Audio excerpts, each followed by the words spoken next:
जय जगन्नाथ नमस्कार।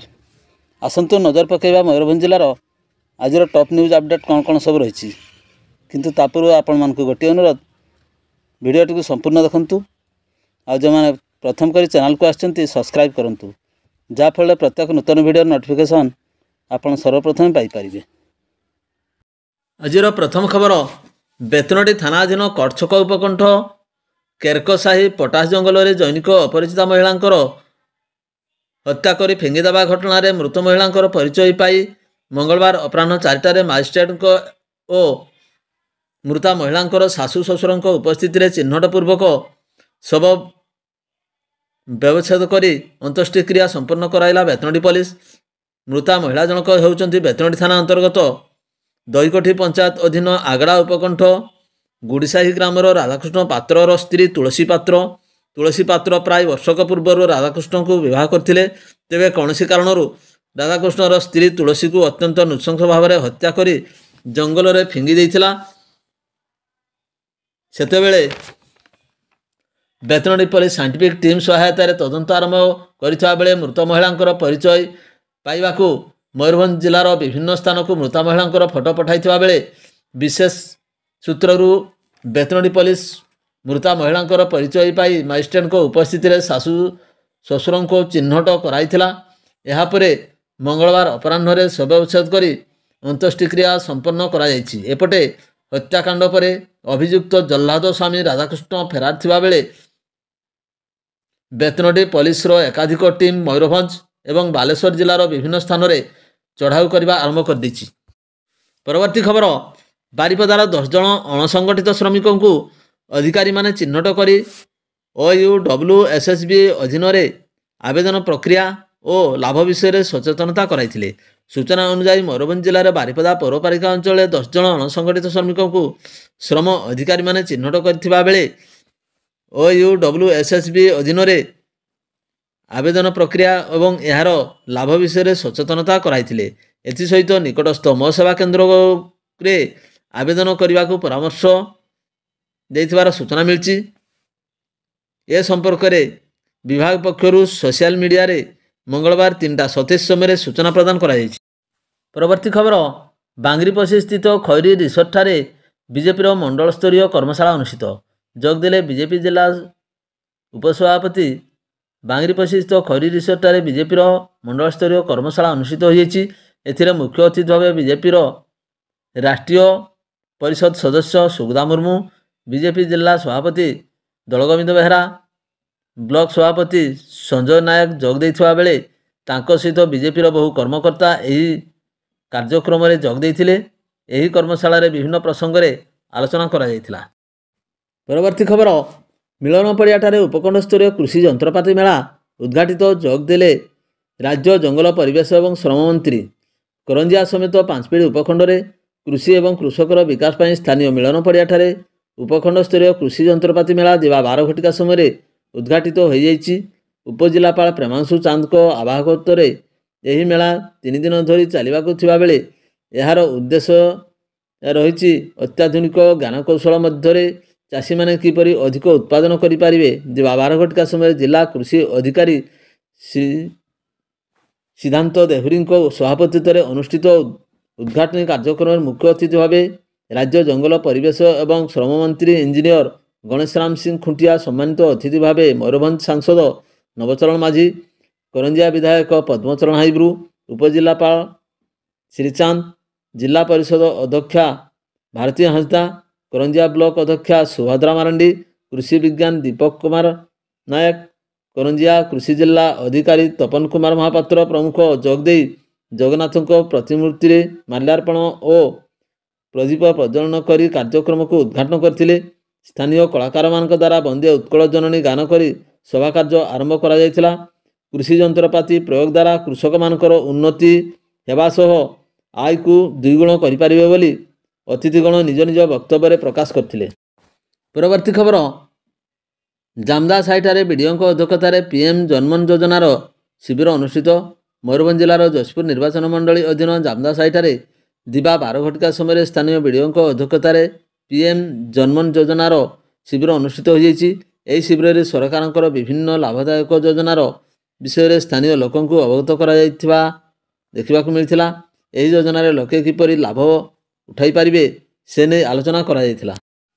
ପରବର୍ତ୍ତୀ ଖବର, ବାରିପଦା ସଦର ଥାନା ଅଧୀନ ଦାମୋଦରପୁର ଗ୍ରାମ ନିବାସୀ ମତିଲାଲ ଘୋଷଙ୍କ ତାଲାବନ୍ଦ ବାସଗୃହରୁ ସୋମବାର ଅପରାହ୍ନ 4ଟାରେ ଚୋରି ହୋଇଥିବା ନେଇ ଏକ ମାମଲା ରୁଜୁ ହୋଇଛି। ଅଭିଯୋଗ ଅନୁଯାୟୀ ଶ୍ରୀ ଘୋଷଙ୍କ ଘରୁ ପ୍ରାୟ 50,000 ଟଙ୍କା ମୂଲ୍ୟର ସୁନା ରୂପା ଗହଣା ଏବଂ ନଗଦ 20,000 ଟଙ୍କା ଚୋରି ହୋଇଥିବା ନେଇ ପ୍ରକାଶ। ଏନେଇ ପୁଲିସ ତଦନ୍ତ ଜାରି ରଖିଛି। ପରବର୍ତ୍ତୀ ଖବର, ବାରିପଦା ଦେଇ ଯାଇଥିବା 18 ନମ୍ବର ଜାତୀୟ ରାଜପଥ କୁଚେଇ ଛକଠାରେ ମଙ୍ଗଳବାର ପୂର୍ବାହ୍ନ 9ଟାରେ ଦ୍ରୁତଗାମୀ କୁକୁଡ଼ା ବୋଝେଇ ପିକଅପ୍ ମୁହାଁମୁହିଁ ଧକ୍କାରେ ଜଣେ ବାଇକ୍ ଆରୋହୀଙ୍କର ଘଟଣାସ୍ଥଳରେ ମୃତ୍ୟୁ ଘଟିଛି। ମୃତକ ଜଣକ ହେଉଛନ୍ତି ସଞ୍ଜୟ ନାୟକ, ବୟସ 38 ବର୍ଷ ଏବଂ ତାଙ୍କ ଘର ଚାନ୍ଦୁଆ ଥାନା ଅନ୍ତର୍ଗତ ନଧାବଣୀ ଗ୍ରାମ। ସେ ତାଙ୍କ ଶାଳକଙ୍କ ସହିତ Audi 11Z6804 ବାଇକ୍ ଯୋଗେ ଶ୍ୱଶୁରଙ୍କର ମୃତ୍ୟୁ ସମ୍ପର୍କରେ ସୂଚନା ଦେବା ପାଇଁ ସମ୍ପର୍କୀୟଙ୍କ ଘରକୁ ଯାଉଥିବା ବେଳେ ଏହି ଦୁର୍ଘଟଣା ଘଟିଥିଲା। ଦୁର୍ଘଟଣା ଘଟାଇଥିବା ପିକଅପ୍ଟି ଘଟଣାସ୍ଥଳରୁ ଦ୍ରୁତଗତିରେ ଫେରାର ହୋଇଯାଇଥିଲା। ଏ ସମ୍ପର୍କରେ କୁଳିଅଣା ଥାନାରେ 178/24 ନମ୍ବରରେ ଏକ ମାମଲା ରୁଜୁ ହୋଇ ପୋଲିସ ତଦନ୍ତ ଚାଲିଛି।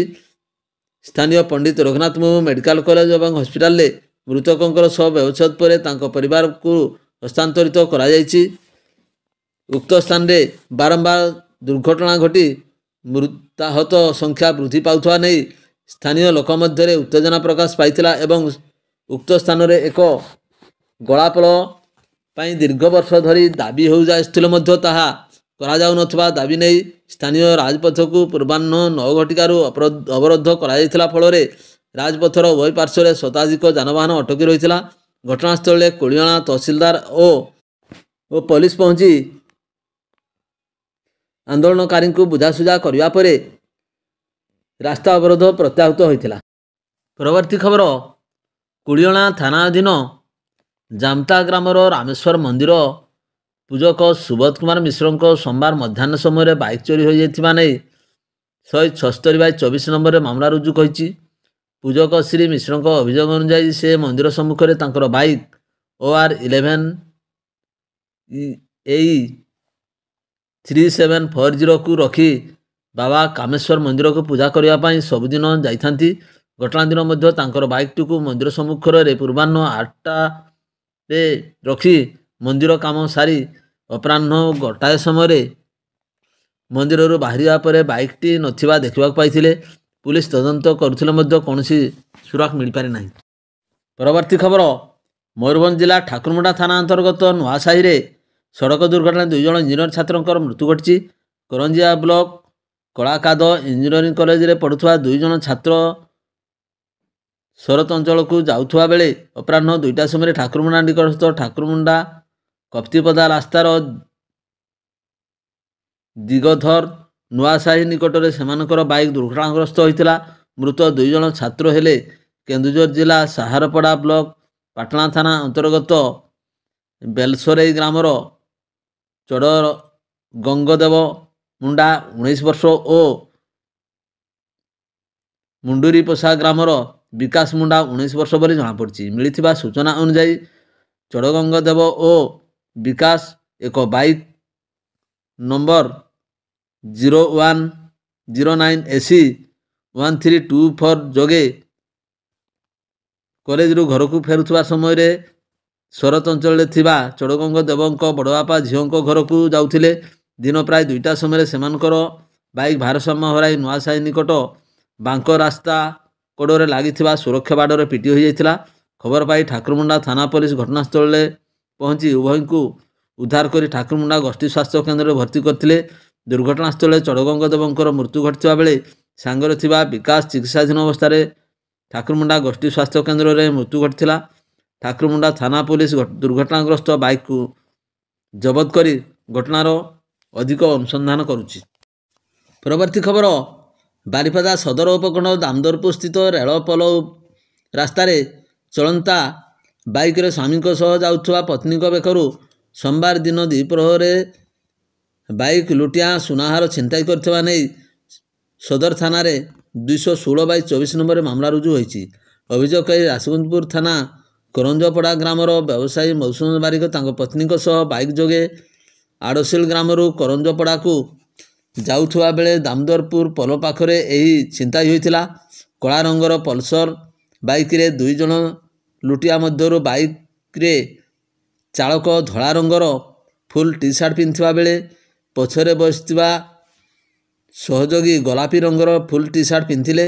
ଏହି ସୁନାହାର ଛିନତାଇ ପରେ ଅଭିଯୋଗକାରୀମାନେ ନିଜ ବାଇକ୍ ଯୋଗେ ଲୁଟିଆଙ୍କୁ ପିଛା କରିଥିଲେ ମଧ୍ୟ ଦ୍ରୁତ ଗତିରେ ମୁର୍ଗାବାଡ଼ିରୁ ଦେଉଳି ରାସ୍ତାରେ ପଳାଇ ଯାଇଥିଲେ। ପୁଲିସ ତଦନ୍ତ ଜାରି ରଖିଛି। ପରବର୍ତ୍ତୀ ଖବର, ବହଳଦା ବ୍ଲକ ଗମ୍ଭାରିଆ ପଞ୍ଚାୟତ ଅନ୍ତର୍ଗତ ଜଗନ୍ନାଥପୁର ଗ୍ରାମର ଦରିଦ୍ର ଛାତ୍ର ମାଝ ସରେନଙ୍କର ଉଚ୍ଚଶିକ୍ଷା ଜାରି ରଖିବାକୁ ଆର୍ଥିକ ସହାୟତା ନିମନ୍ତେ ରାଇରଙ୍ଗପୁରରେ ଅନୁଷ୍ଠିତ ଜିଲ୍ଲାପାଳଙ୍କ ଜନଶୁଣାଣି ଶିବିରରେ ଜିଲ୍ଲାପାଳଙ୍କୁ ଭେଟି ନିବେଦନ କରିଥିଲେ। ଉଲ୍ଲେଖ ଥାଉ କି ମାଝୀ ଏବେ ରାଇରଙ୍ଗପୁର କଲେଜରେ ଯୁକ୍ତ 2 ବାଣିଜ୍ୟ ବିଭାଗର 2ୟ ବର୍ଷର ଛାତ୍ର। କିଛି ବର୍ଷ ପୂର୍ବରୁ ଗୁଣିଗାରେଡ଼ି ସନ୍ଦେହରେ ମାଝାଙ୍କର ପିତାମାତାଙ୍କୁ ମରଣାନ୍ତକ ଆକ୍ରମଣ କରାଯାଇଥିଲା ଏବଂ ସେଥିରେ ତାଙ୍କ ପିତାଙ୍କର ମୃତ୍ୟୁ ହୋଇଥିଲା। ଘରର ଏକମାତ୍ର ରୋଜଗାରକ୍ଷମ ବାପାଙ୍କ ମୃତ୍ୟୁ ପରେ ଘର ମଧ୍ୟ ଭାଙ୍ଗିଯାଇଛି। ପରଘର ପିଣ୍ଡାରେ ଏବେ ମାଝାଙ୍କର ରାତି କଟୁଛି। ପ୍ରଧାନମନ୍ତ୍ରୀ ଆବାସ ଯୋଜନାରେ ଘରଟିଏ ପାଇଁ ମଧ୍ୟ ସେ ପ୍ରାର୍ଥନା କରିଥିଲେ।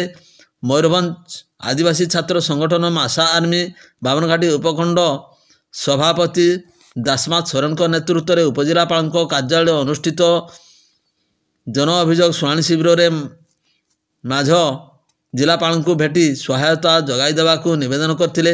ମୟୂରଭଞ୍ଜ ଜିଲ୍ଲାପାଳ ହେମକାନ୍ତ ସୋହେ ଉଚ୍ଚଶିକ୍ଷା ନିମନ୍ତେ ଛାତ୍ର ମାଝା ସୋରେନଙ୍କୁ 10,000 ଟଙ୍କାର ଆର୍ଥିକ ସହାୟତା ପ୍ରଦାନ ନିମନ୍ତେ ନିର୍ଦ୍ଦେଶ ଦେଇଛନ୍ତି। ଆବାସ ଯୋଜନାରେ ମଧ୍ୟ ଘର ପ୍ରଦାନ ପାଇଁ ପରବର୍ତ୍ତୀ ସମୟରେ ସର୍ଭେ ପରେ ବିଚାର କରାଯିବ ବୋଲି ପ୍ରତିଶ୍ରୁତି ମିଳିଛି ବୋଲି ମାସା ଆର୍ମି ସଭାପତି ଦାସମାତ ସୋରେନଙ୍କ ନିକଟରୁ ପ୍ରକାଶ। ପରବର୍ତ୍ତୀ ଖବର, ଭଞ୍ଜପୁର ଥାନା ଅଧୀନ କ୍ଷେତ୍ରପାଟଣା ଛକ ନିକଟରେ ବିଳମ୍ବିତ ରାତିରେ ଅଜଣା ଗାଡ଼ି ଧକ୍କାରେ ରାସ୍ତା ତଳକୁ ଖସି ବାଇକ୍ ଚାଳକଙ୍କର ମୃତ୍ୟୁ। ଏ ସମ୍ପର୍କରେ ମୃତକଙ୍କ ସାନଭାଇ ବଡ଼ସାହି ଥାନା ଅଧୀନ ଦାନ୍ତୁଣି ଗ୍ରାମର ରୋହିଦାସ ସିଂଙ୍କ ଅଭିଯୋଗ କ୍ରମେ ଭଞ୍ଜପୁର ଥାନାରେ 334/24 ନମ୍ବରରେ ଏକ ମାମଲା ମଙ୍ଗଳବାର ରୁଜୁ ହୋଇଛି। ଅଭିଯୋଗ ଅନୁଯାୟୀ ତାଙ୍କ ବଡ଼ ଭାଇ ମୃତକ ଶମ୍ଭୁନାଥ ସିଂ ବାରିପଦାର ତକତପୁର ଅଞ୍ଚଳରେ ଭଡ଼ା ଘରେ ରହି ପିଲାଙ୍କୁ ଟ୍ୟୁସନ୍ କରନ୍ତି, କିନ୍ତୁ ଗତ ବିଳମ୍ବିତ ରାତିରେ ନିଜ ଭଡ଼ା ଘରକୁ ବାଇକ୍ ଯୋଗେ ଫେରୁଥିବା ସମୟରେ କ୍ଷେତ୍ରପାଟଣା ଛକ ନିକଟରେ ତାଙ୍କ ବାଇକ୍ ଅଡି 11W0617କୁ ଏକ ଅଜଣା ଗାଡ଼ି ଧକ୍କା ଦେବାରୁ ରାସ୍ତା ତଳକୁ ଖସି ପଡ଼ିଥିଲେ। କିନ୍ତୁ ସକାଳୁ ସେଠାକାର ଲୋକେ ତାଙ୍କ ଭାଇ ଶମ୍ଭୁନାଥଙ୍କୁ ରାସ୍ତା କଡ଼ରେ ପଡ଼ିଥିବା ଦେଖିବାକୁ ପାଇ 108 ଆମ୍ବୁଲାନ୍ସ ଯୋଗେ ପଣ୍ଡିତ ରଘୁନାଥ ମୁର୍ମୁ ମେଡ଼ିକାଲ କଲେଜ ହସ୍ପିଟାଲକୁ ପଠାଇଥିଲେ ମଧ୍ୟ ଡାକ୍ତର ତାଙ୍କୁ ମୃତ ଘୋଷଣା କରିଥିଲେ। ଶବ ବ୍ୟବଚ୍ଛେଦ ପରେ ମୃତଦେହ ପରିବାର ବର୍ଗଙ୍କୁ ହସ୍ତାନ୍ତରିତ କରାଯାଇଛି। ଏହି ମୃତ୍ୟୁ ସମ୍ପର୍କରେ ପୋଲିସ ତଦନ୍ତ ଜାରି ରଖିଛି। ଭିଡ଼ିଓଟିକୁ ଶେଷ ପର୍ଯ୍ୟନ୍ତ ଦେଖିଥିବାରୁ ଅନେକ ଅନେକ ଧନ୍ୟବାଦ।